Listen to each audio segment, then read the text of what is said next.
जो लोग मेरे इस चैनल पर नए हैं या फिर मेरा ये वीडियो किसी और सोशल मीडिया प्लेटफॉर्म पर देख रहे हैं, वो मेरा YouTube channel political Tamasha with doctor Arshi को सब्सक्राइब करके वहां पे लगी बेल आइकॉन को जरूर दबा दें, ताकि आपको हमारे आने वाले हर वीडियो की अपडेट्स एकदम टाइम पर मिलती रहे। और दोस्तों, अगर आपको हमारे वीडियोस इंफॉर्मेटिव लगते हैं, अगर आपको हमारा काम पसंद आता है, तो आप अपने इस चैनल को सपोर्ट कर सकते हैं इसके पेट्रॉन बन करके या फिर इसकी मेंबरशिप लेकर के। पेट्रॉन बनने का लिंक मैंने इसी वीडियो के डिस्क्रिप्शन में डाल दिया है, जिस पर क्लिक करके आप पेट्रॉन बन सकते हैं। और मेंबरशिप लेने का लिंक भी इसी वीडियो के डिस्क्रिप्शन में अलग से दिया गया है, जिस पर क्लिक करके आप अपने इस चैनल के मेंबर बन सकते हैं। तो चलिए आज के सियासी तमाशे के सफर को शुरू करते हैं।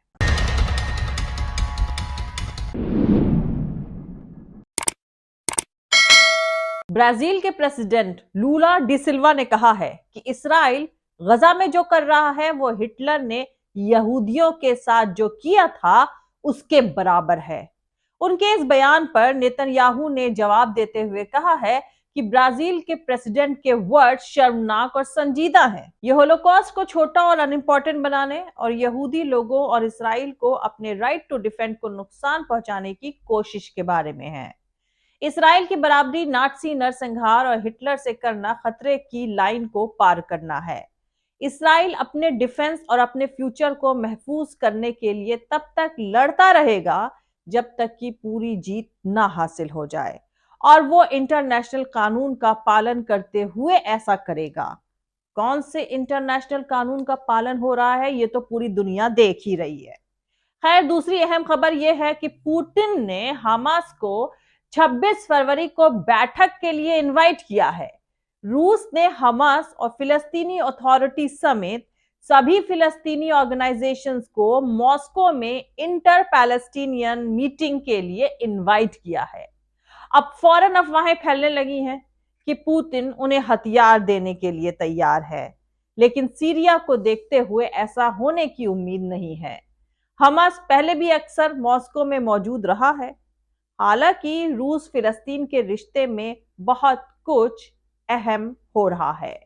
वहीं नेतन्याहू के इस्तीफे और बंधक समझौते की मांग को लेकर तेल अवीव में भारी प्रोटेस्ट हुआ है।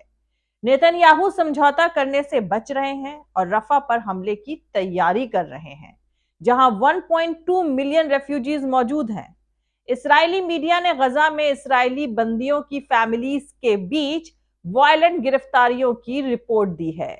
इस्राएली मीडिया ने गजा में इस्राएली बंदियों की फैमिलीज के बीच केसरिया में नेतन्याहू के घर के सामने प्रोटेस्ट के दौरान ये वायलेंट गिरफ्तारियां करी हैं।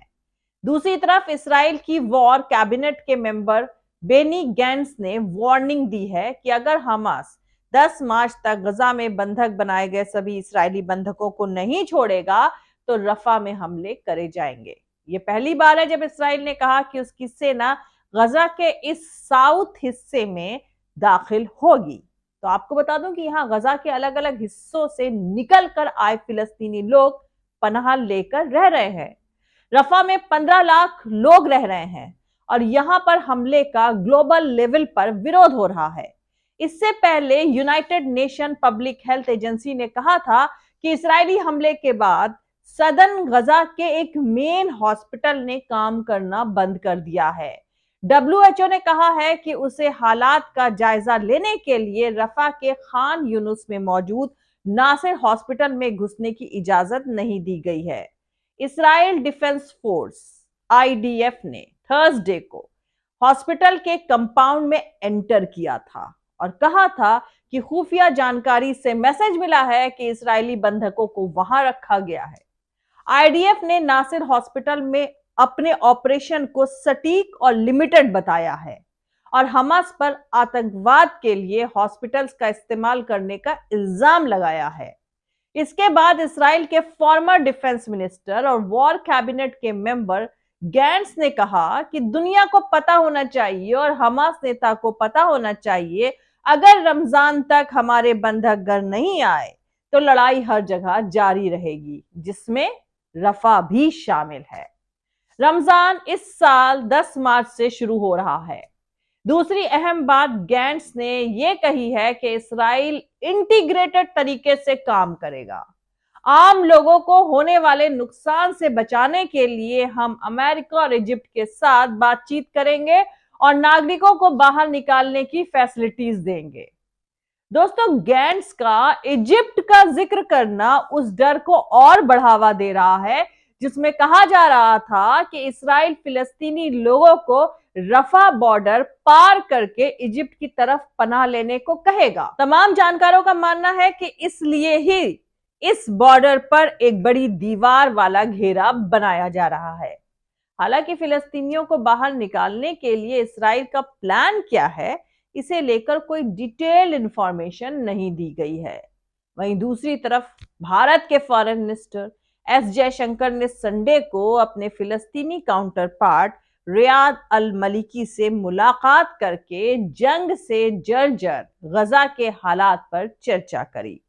आपको यहां पर बता दूं कि जयशंकर इस वक्त म्यूनिक सिक्योरिटी कॉन्फ्रेंस में शामिल होने के लिए जर्मनी के दौरे पर हैं।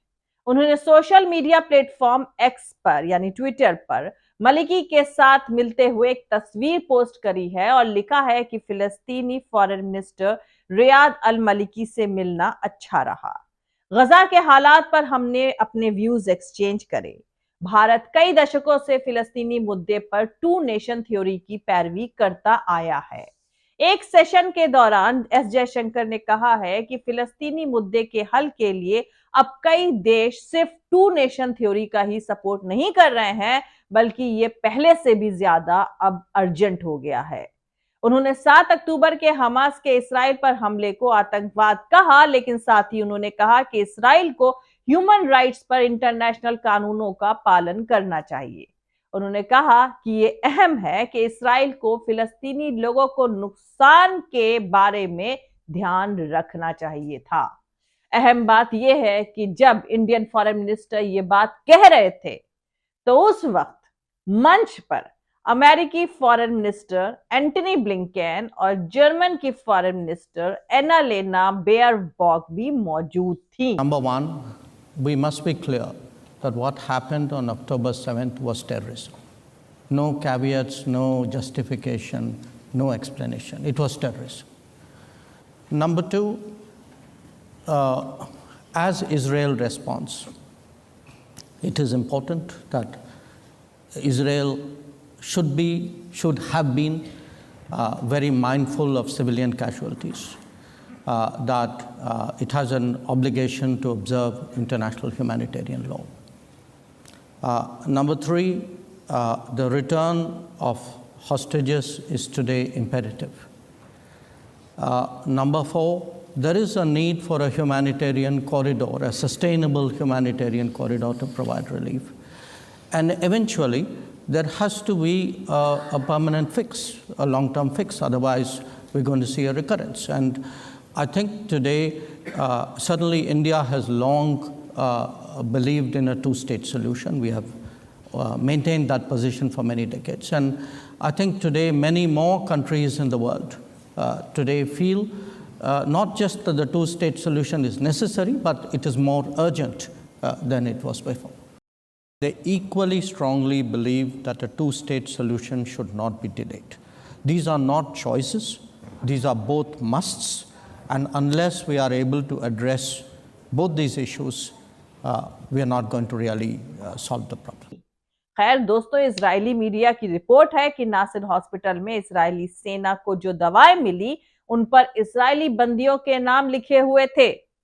इन्हें नेतन्याहू की अनदेखी के बाद इजरायली बंदियों के फैमिलीज की तरफ से चुपचाप सीक्रेटली गजा को डोनेट कर दिया गया था। मतलब इजरायली सेना ने नासिर हॉस्पिटल पर अपने हमले को सही ठहराने के लिए और गजा हॉस्पिटल्स में मेडिकल एड की इजाजत के बदले में कुछ इजरायली बंदियों को दवाएं भेजने के लिए पिछले समझौते को तोड़ने का रेजिस्टेंस पर इल्जाम लगाने के लिए उन दवाओं का इस्तेमाल किया जो उसे मिली थी। खैर, अब तो WHO का कहना है कि सदर्न गजा का सबसे बड़ा हॉस्पिटल इजरायली सेना की छापेमारी के बाद अब काम नहीं कर रहा है। वर्ल्ड हेल्थ ऑर्गेनाइजेशन के चीफ डॉक्टर टेड्रोस एडानोम ने कहा है कि खान यूनुस शहर के नासिर हॉस्पिटल में WHO की एक टीम को दाखिल नहीं होने दिया गया। इस हॉस्पिटल में अभी भी तकरीबन 200 मरीज भर्ती हैं। WHO की टीम उनके हालात का जायजा लेना चाहती थी। इसराइल का कहना है कि इस हॉस्पिटल और आसपास के इलाके में करे गए मिलिट्री ऑपरेशन में उसने 20 से ज्यादा हमास लड़ाकों को मार दिया है। इस्राएली सेना ने भारी तादाद में हथियार बरामद करने का दावा भी किया है। इस्राएली सेना ने कहा है कि हमास लड़ाकों के साथ हो रही झड़पों में टैंकों और लड़ाकू विमानों का भी इस्तेमाल किया जा रहा है। इस्राएली सेना ने थर्सडे को नौसिर हॉस्पिटल में मिलिट्री ऑपरेशन शुरू किया था, ये कहते हुए कि हॉस्पिटल में बंधकों को रखे जाने की खुफिया खबर मिली थी, लेकिन अभी तक तो उसे कोई बंधक नहीं मिला है।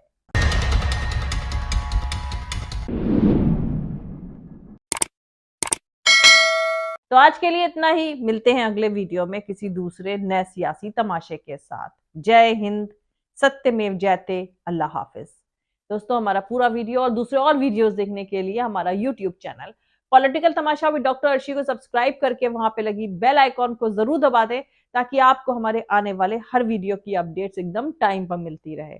और दोस्तों, अगर आपको हमारे वीडियोस इंफॉर्मेटिव लगते हैं, अगर आपको हमारा काम पसंद आता है, तो आप अपने इस चैनल को सपोर्ट कर सकते हैं।